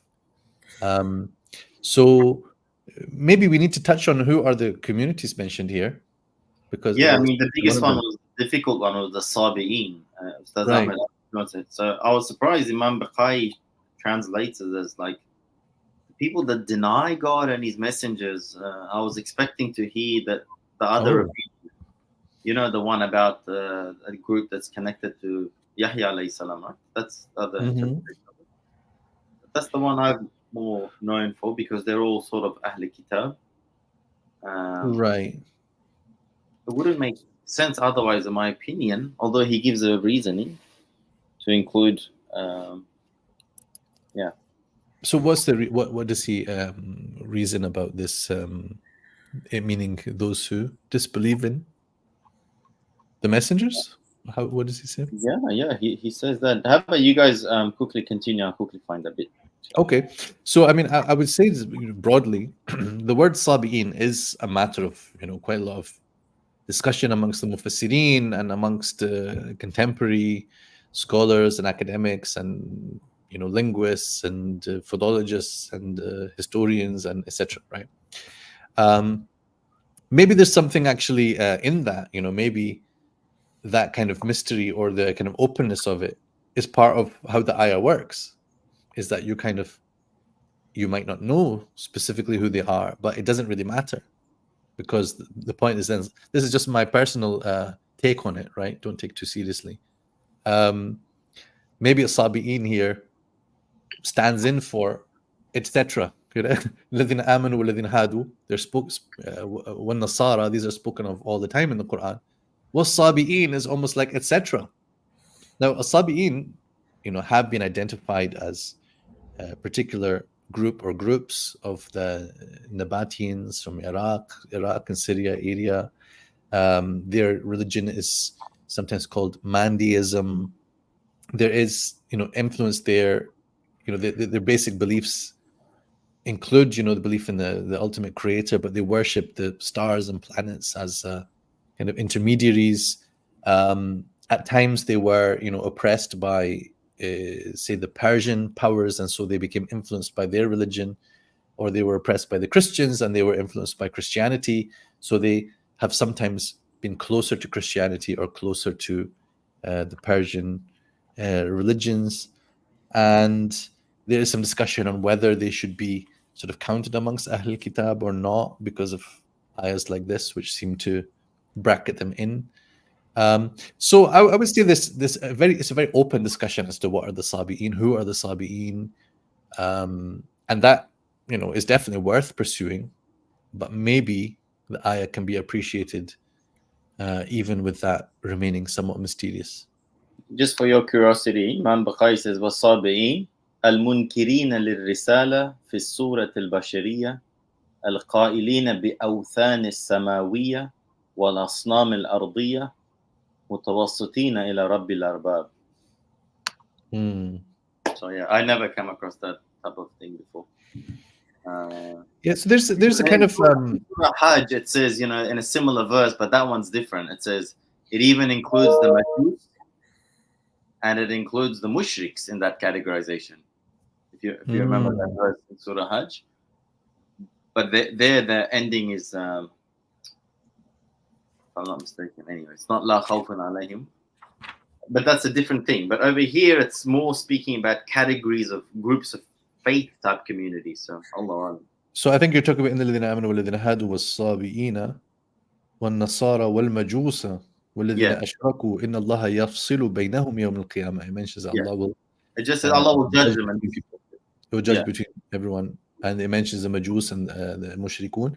Yeah, who are further from this in a way. Like, it seems that these categories mentioned in the ayah, Ibn Ashur says this, they're mentioned here because they are seen as the closest to accepting this point. Yeah, you can feel that because it's La khawfun alayhim. It's very. But I think another extreme is also another extreme I've heard. La khawfun alayhim is if they believe and do good deeds, not just upon what they're on. Yeah, but it repeats it, but it sort of puts them in the same category as the people of believers, like in a way. Well, I mean, that was what our lengthy discussion was about. I mean, it would put them in the same category of believers if they believe and do good deeds. If they believe, but the verse is reminding that in a way, the essence of belief in God and the hereafter is in the essence of all these faiths. If they stick to that essence, that's something that. But what's the essence of Sabianism then? So I don't know. I would say it should be something that's like something Ahli Kitab type religion. So I sort of believe in that. I think I said I'm not going to repeat stuff that I said earlier, but this might open some doors of problem. Like the other extreme side of the thing I've heard of this, Ustadh Sohaib, and you tell us, and you, Ustadh Ahmed as well, is that some people go to the extreme and say these verses are abrogated. And hasha, I mean, my personal understanding is abrogation only happens in ahkam, in legal verses. You can't have verses on aqidah or akhlaq being abrogated. So Yeah, I think it's. I wouldn't necessarily use the word extreme, but yeah, it's one way of trying to solve the potential ishkal or the difficulty presented by the interpretation.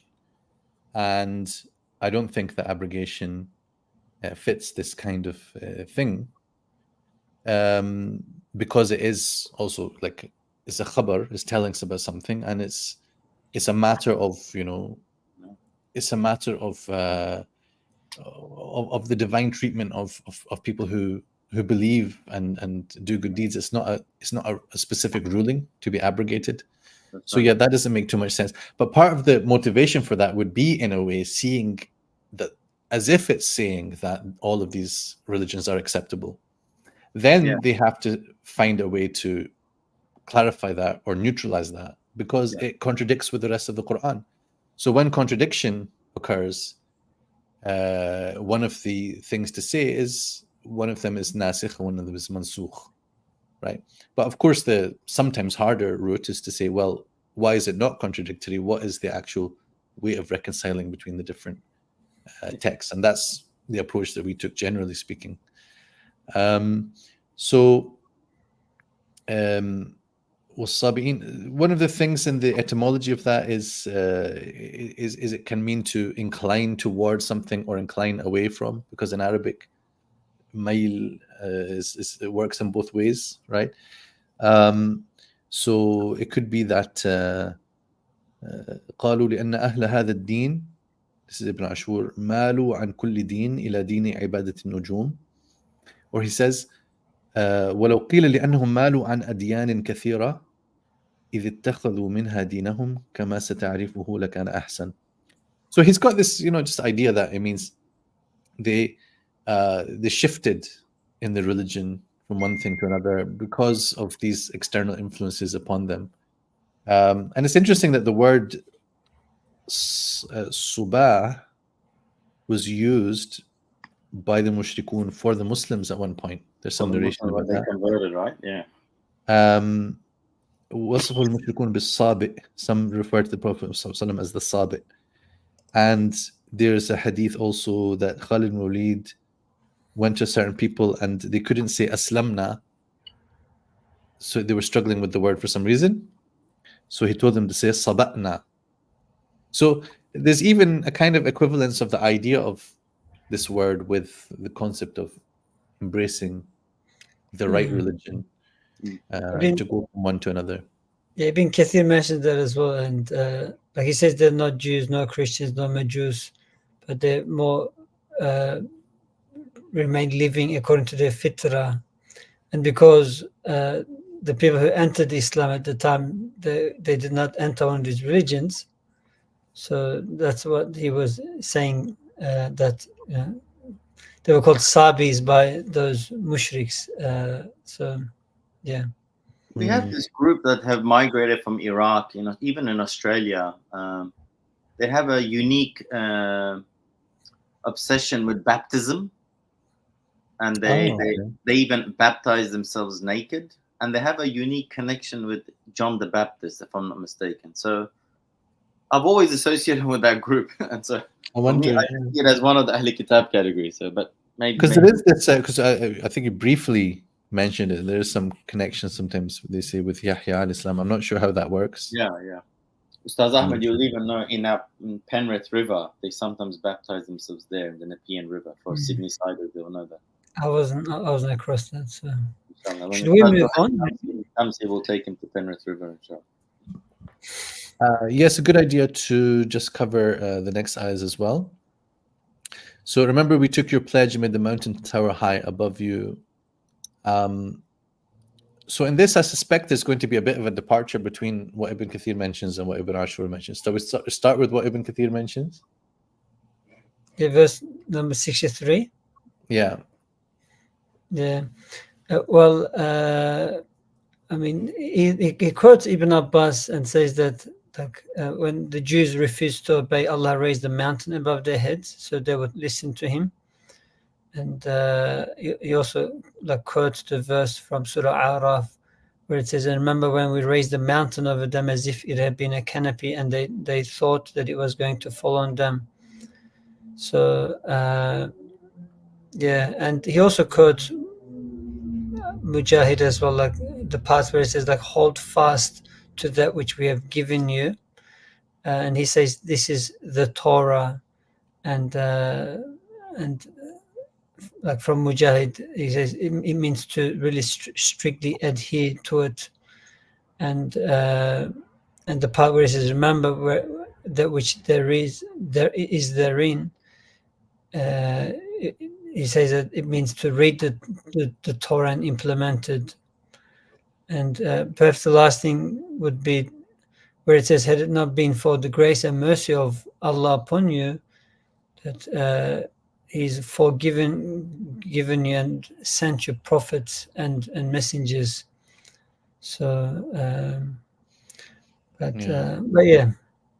I think the only kind of the inquiry that I would raise from Ibn Ashur is just the question of whether you need to read these ayat as implying the mountain kind of being sort of uprooted and lifted in this miraculous fashion. Not to say that this is at all difficult for Allah. It could certainly have been the case, but it could also be an expression for just the fact that they were in below the mountain in a state of fear. Allah sent earthquakes and clouds, and they felt that the mountain is about to fall upon them, right? So we can read it in that way. I think that is, who am I to think, it's Ibn Ashur anyway is saying it, but I think that it's also a reasonable proposition. Because also, like this story is mentioned in the Bible, but there's no mention about a mountain being lifted, uprooted. So it depends how literally you kind of want to take that description. In the Diyanat Tafsir, actually, it talks about how raising a mountain over the top of people would remove that agency of choice from them, and I guess kind of saying, arguing in a similar line to Ibn Ashur there. Although I mean, the difficulty here is, of course, they have now seen other miracles happening, and the sea is splitting and so on. So I'm not sure, because there is a paragraph here from Ibn Ashur about that question. Maybe I'll look again into it later. But perhaps we, in the time we have, can touch on the Sabbath story as well. Because the next ayah then, so after what has happened of them turning away instead of holding fast to the book, then Allah Azza wa Jal says, you know about those of you who broke the Sabbath. And so we said to them, be apes, despise. We made this an example to the people of that time and to those who came after, and a lesson to all who are mindful of God. The detail of the story is told elsewhere. So here, there's a reference to the story. Ustadh, sorry, just if I can just insert one thing about the last bit that Ustadh Ahmed mentioned. Imam Bukhari also mentions that normally a faith like that should be rejected because of they seeing such a miraculous thing, because it's a ru'ya, and the ru'yat al-ba's la iman bil ghayb. They're seeing the evil about to come upon them, but out of Allah's great favor, He's accepted that from them. So He sort of acknowledges that, but He says again, it's one of God's favor that He accepted faith in that situation. Yeah, let's go to the story of the apes and the Sabbath. Sorry, sorry. No, it's okay. So yeah, I was just reading that paragraph also. I think because there's a difference between showing them an amazing sign, which is not ilja, it's not forcing belief. But maybe because some of the narrations say that Musa told them, you better believe or this mountain is going to crush you and kill you. This would be ilja because it's saying believe or you die. So that's, goes against kind of la ikraha fi din. Allah knows best. So وَلَقَدْ عَلِمْتُمْ الَّذِينَ اعْتَدَوْا مِنْكُمْ فِي السَّبْتِ. So, we should kind of, when we're reading the Quran, not necessarily jump immediately to the other surah, but try to ponder on things as they are in the place that we are at. But since also in this course we're not going to reach Surah Al-A'raf, we may need to actually pull a little bit from that detail just now, that those who broke the Sabbath are described as a people who they were tested with something. They were told that you're not allowed to work on the Saturday. This was set for them as a rule. And then Allah tested them by sending out a great many fish to come on the Sabbath day. So they would see all those fish, they'd want to catch them. And then on the other days, the fish aren't showing up. Right? So this is clearly a trap. It's clearly a test, right? And they fell right into it, right? So they found a loophole. Now, I don't want to get into the questions of rabbinic law and so on. You can find a whole series on TikTok about these things. You know, people are showing you, this is my Sabbath lamp. Basically, I don't switch it on the Sabbath. I turn it like this. You see, it's already lit up. I light it on the day before I switch it on, and then I just close it, and then I turn it like this, and then the light comes out on the Sabbath, but I didn't switch it on. So I'm not going to get into whether this is right or not, or valid or not. But it seems that these people must have known at the time that it is not allowed for you to work around this by placing your nets on the Friday and pulling them in on the Sunday. You have to actually respect the rule, right?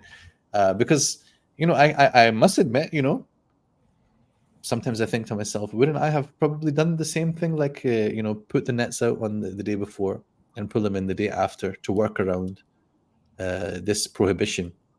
But clearly that was not acceptable, because then some people admonished them and warned them against what they were doing. The righteous among them did so. Another group, as Surah Al-Araf mentions, came and said, why are you bothering to tell these people? They're going to be destroyed anyway. And then Allah only saved those people who warned against the evil.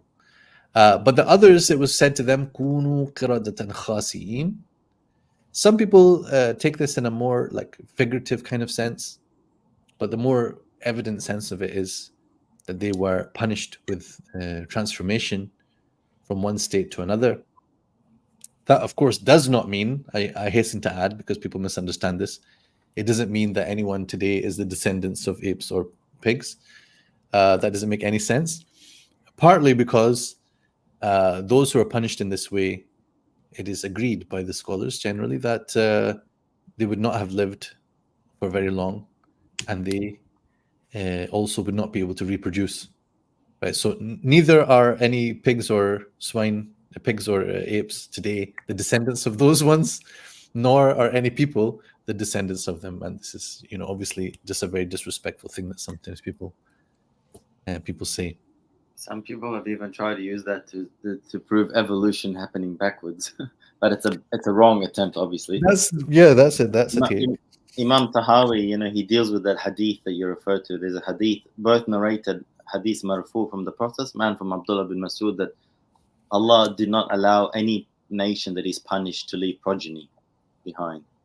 So, and interestingly, some of the ultra rationalists at the time of Imam Tahawi wanted to not believe in this hadith, quoting these verses, not this one, but I think in Surah Al-Araf, it mentions it with the harf ta'arif, al-qiradata wal-khanazir, and they said that means that today it must exist. But then Imam Tahawi brings all these different hadith, and usually when you bring the whole entire hadith corpus and you analyze a specific topic, then usually you find a solution. But when you just have an approach like people have towards that verse 62, where you only see one of the verses, not the others, problems occur from there.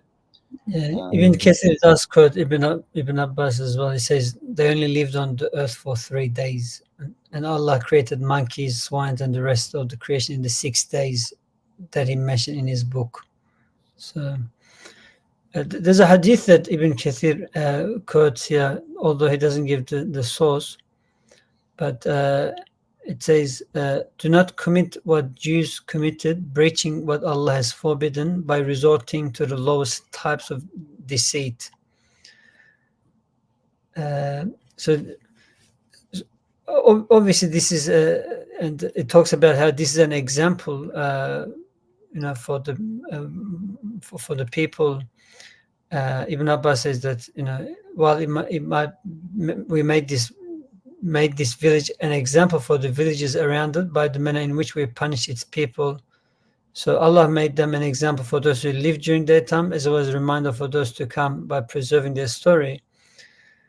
This, I think, idea of like what I see behind this is there's a justification, and I think a lot of the sinning can occur through justification. Shaitan makes us justify things, and the example you just used as well, Ustadh Sohaib, you turn the lead, and like I think that's another way of justifying to yourself that it's okay. So we all, as Muslims, we know these mentalities as well. We probably have examples of that in our life. We don't have to always point the finger at other communities for doing things. How many loopholes, how many halal things do we partake in that are we kind of know in our heart lacks the authenticity of the meaning of the word halal. Like Ibn Kathir. Other communities, we have plenty of examples that's ironically very heavily connected to this Israelite community, that we have our own fatwas that ilay shari'i, Australia, did you say? Yeah. So just one note which I thought is worth pointing out is that the kind of figurative reading of this kunu qiradatan khasi'in was not like invented by some filthy 20th century modernist. It actually goes all the way back to Mujahid, student of Ibn Abbas, right? So he has said that this kunu qiradatan khasi'in is essentially بِتَصْيِيرِ عُقُولِهِمْ كَعُقُولِ الْقِرَدَةِ. So they were like mentally, their mentality was transformed to that of apes, and that meant that they were not able to receive the Sharia and act upon it and have So it's interesting sometimes that what we characterize as, okay, if someone's going to reject the most literal meaning, this must be because they are influenced by modernism and they can't accept miracles and stuff like that. It's not always the case. It's actually valid enough to consider the different things that the Quran might mean, but we acknowledge that the zahir, the more evident meaning in the ayah, is a physical transformation, and that is what most of the mufassirs ended up believing about it as well.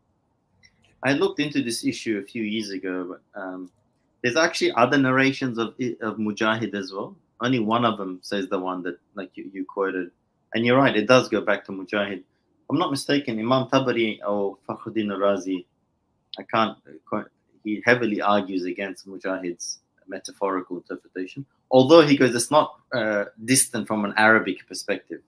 It's not. Yeah, Al-Fakhr says, وَلَيْسَ بِبَعِيدٍ جِدًّا. It's not such a bad view, لكنه خلاف الظاهر من الآية. So you have it there, right? You have Razi. It's either him or Imam Tabari that sort of put this other argument that if you start making this an exception, then all these miraculous events that the whole pages have been talking about, we have to make an exception too. So it's like you have to be consistent. With the modern tafsirs, they some of them just they definitely quote Mujahid's view much more than the earlier tafsirs. Some earlier tafsirs never quoted even, but some quoted it, disagreed with it. Some quoted it and just remained silent. But the modern tafsirs, some of them quote it and then don't quote any contradictory hadith, or quote Mujahid's view and say there's been nothing authentically narrated about this, and that's where the problem, I guess, is. Where there's a denying of the actual, because we have details, perhaps for 3 days, and they even how they communicated. Imam Maturidi's addressing questions. How was it logical for people to communicate with them, and so things like that. So I mean, the question of authentically narrated, then you know this better than I do. The question of authenticity is partly assessed through meaning, and if something is thought of as contradicting the Quran or contradicting sound, rational principles or what's known by necessity, then even the isnad being sound, which most of the time in tafsir anyway, the isnad is not that great, right? So in tafsir, we have to accept usually a lot of things that are of a weaker grade, which is fine until you encounter some, controversy or problem, at which point it's quite easy to jettison things and say, well, at the end of the day, we go with the text of the Quran, because, although this is mentioned about nakala lima bayna yadayhi wa ma khalfa, that would again imply some massive event. But as Ibn Ashur mentions, it is not in the history of the Hebrews that. Sorry, I'm translating Ibraniyin. So it's not in their history that this happened. So I think Ustadh is it Sohaib really is sound to acting a consider bit that? like a modern Imam Bukhari today, heavily relying on the. Well, yeah. I mean, yes. I think they do. Yeah. He picks up on that thread that really Bukhari was quite special in his time. But I mean, the fact that it's not mentioned in them, that also is. I mean, if we look at Hadith perspective, I mean, Mujahid's view in terms of theologically, what weight would it carry? Not much. Theologically or hadithically? Or like in terms of the epistemological weight, it's a qawl tabi'i. At the end of the day, it's not a. Oh, right, from that perspective. For in tafsir, it doesn't matter. Yeah. So it doesn't really matter who said it. We have hadith, because what matters is that Allah said it. So what did Allah say? What Allah said does not depend on what people said about what He said. Yeah. So epistemologically, Allah's word is the highest. Yeah. But the hadith, I think that hopefully, I wanted to drop the mic at this point. I've actually got. Imam Tahawi says the Prophet was informed initially that there was a group that was metamorphosized, if I'm saying correctly, but he didn't know actually at first, and then initially he may have thought that they did leave progeny, because we do have hadith, and I don't want to say Sahihain because last time I was corrected, and thank you for that, but definitely from Kutub Sitta. But I can almost say Sahihain where he thought lizards and mice were from the Mamsukh people, because he even had it's very interesting. He goes, when you put the camel's milk to the mice, they don't drink it. But when you put the sheep's milk, they drink it. And I don't get it why, but I think it's because somehow matches with what's Tahir and Najis, I'm thinking according to the Torah's law. So initially Imam Tahawi said the Prophet was told that there was going to be a group of people that was made mamsukh, but he didn't know exactly who. Then further revelation confirmed that they didn't leave progeny, and it was apes and swine. Mm-hmm. Allahu Alam. Yeah, I mean, it's a very interesting inquiry. I think it'd be interesting to discuss it further at some point, but it always goes back to some of the principles of tafsir. How that's constructed. What is the weight generally of narrations around that, and what would be the causes for maybe not sticking with the ahadith? How quickly will someone jettison those narrations? It depends upon various factors, including, of course, their natural inclination. Yeah. And moderns are more maybe inclined towards that than people of the past. Imagine how that would go if we did the tafsir of Surah Qamar. Oh yeah, well, I've done that. That's for another thing. Another thing. Inshallah. I think as long as no one can go against a metaphorical interpretation, as long as they say with the literal. It's only when they're saying the literal is not the intended. Yeah, I also think sometimes these matters are not as like the stakes are not as high as people sometimes make. Like, would you want to add this to our aqidah, for example, that the people of the Sabbath were transformed physically? And some people, they take a matter of interpretation and they raise it to a matter of aqidah. Yeah. And this is also where we get into some issues, like, does it matter that much? Yeah. How you take this particular ayah? Like, would it affect your deen and your relationship with Allah and your standing on the Day of Judgment if you understood it metaphorically rather than physically, or intellectually rather than physically? I don't see how that would be the case. And definitely you want to avoid the extreme things. You definitely can't make. Everybody believes that Allah could turn them into apes. Things like this. Yeah. Everybody believes that He could. If you don't believe that, then you have an aqidah problem. Yeah. Inshallah. Hafizan Allah. I mean, I'm waiting for one Turkish scholar that I used to always study with. He used to say beautifully, Allahumma bize insan eylesin. Oh Allah, make us true insan, true humans. While we're talking about these other animals, that is the highest ahsan taqweem that we aim to be. Okay, I think we've crossed our time, Ustadh Sohaib. I think Ustadh Ahmed, he just clicked out. maybe we call it. I thought he was going to put to stop the live, but he just ran away. So I think let's just freeball live for the next hour or so. Next page, inshallah. Inshallah. So I think if we just leave, I guess the thing will stop. So Alright. let's bid farewell to our audience. Assalamu alaikum wa rahmatullahi wa barakatuh. Wa alaikum assalam.